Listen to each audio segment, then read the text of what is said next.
आजचा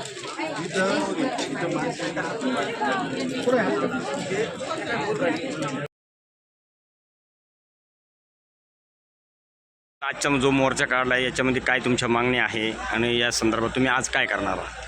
आज चांदवड तालुका येथे जलभरो आंदोलन आमचं चालू आहे आणि आम्ही तहसील कार्यालयावर ताळाही लावलेला आहे। जोपर्यंत आमच्या मागण्या पूर्ण होत नाही तोपर्यंत आम्ही तहसील कार्यालयाचं कुलूप खोलणार नाही आहे आणि आमच्या ज्या वन जमिनीच्या मागण्या आहेत आणि रस्त्याच्या पाण्याच्या रेषेच्या अशा अनेक मागण्या आहेत आणि त्याच्यामध्ये चांदवड ते कोंबडवाडी हा रस्ता काही स्थानिक शेतकऱ्यांनी बंद केलेला आहे। तर तो रस्ता पूर्वीपासून वैभवती रस्ता आहे, तर तो रस्ता आम्हाला खुला करून देण्यासाठी, कारण की कोंबडवाडीला अंगणवाडी ते 4थीपर्यंत वर्ग आहे आणि त्या शिक्षकांची चांदवडवरून येण्याची पण खूप बिकट परिस्थिती आहे। तर तेवढा रस्ता आम्हाला तहसील कार्यामार्फत, पोलीस स्टेशनमार्फत तेवढा रस्ता आम्हाला खुला करून द्यावा, एवढी आमची एकदम आतुरतेने मागणी आहे। काय सांगाल? आज 10 ऑगस्ट भारतभर जेलभर आंदोलन कम्युनिस्ट पक्ष आणि मार्क्सवादी कम्युनिस्ट पक्षातर्फे चालू आहे। या आंदोलनामध्ये आमच्या मागण्या, प्रमुख मागण्या या जी वनजमीन ताब्यात आहे तेवढी संपूर्ण वनजमीनमधून ती स्वतंत्र सातबारा तयार झाला पाहिजे आणि त्या प्लॉट असणाऱ्याच्या नावे तो दिला पाहिजे। तसेच आज बहुसंख्येने चांदवड तालुक्यामध्ये मोर्चा हा यशस्वीरित्या पार पडत आहे।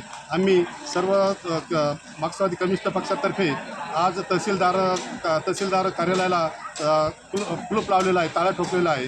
तर आमच्या मागण्या पूर्ण होतोवर आणि आम्हाला जेलभरोमध्ये सामील झाल्याशिवाय आम्ही मोर्चा सोडणार नाही।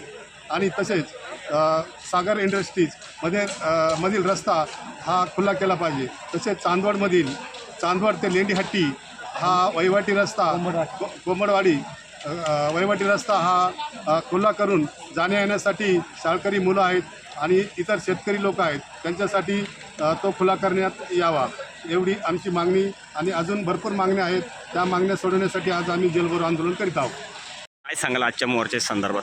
आजचं जे आमचं पूर्ण भारतभर जे आंदोलन आहे, जेलभरो आंदोलन, हे निर्भर गट असे हे सरकार जनतेच्या पाठीशी बसलेलं आहे आणि प्रत्येक शेतकरी असो, शेतमजूर असो किंवा व्यापारी वर्ग असो, या व्यापारी वर्गाला भाजप सरकारने पूर्णपणे पिळून टाकलेलं आहे।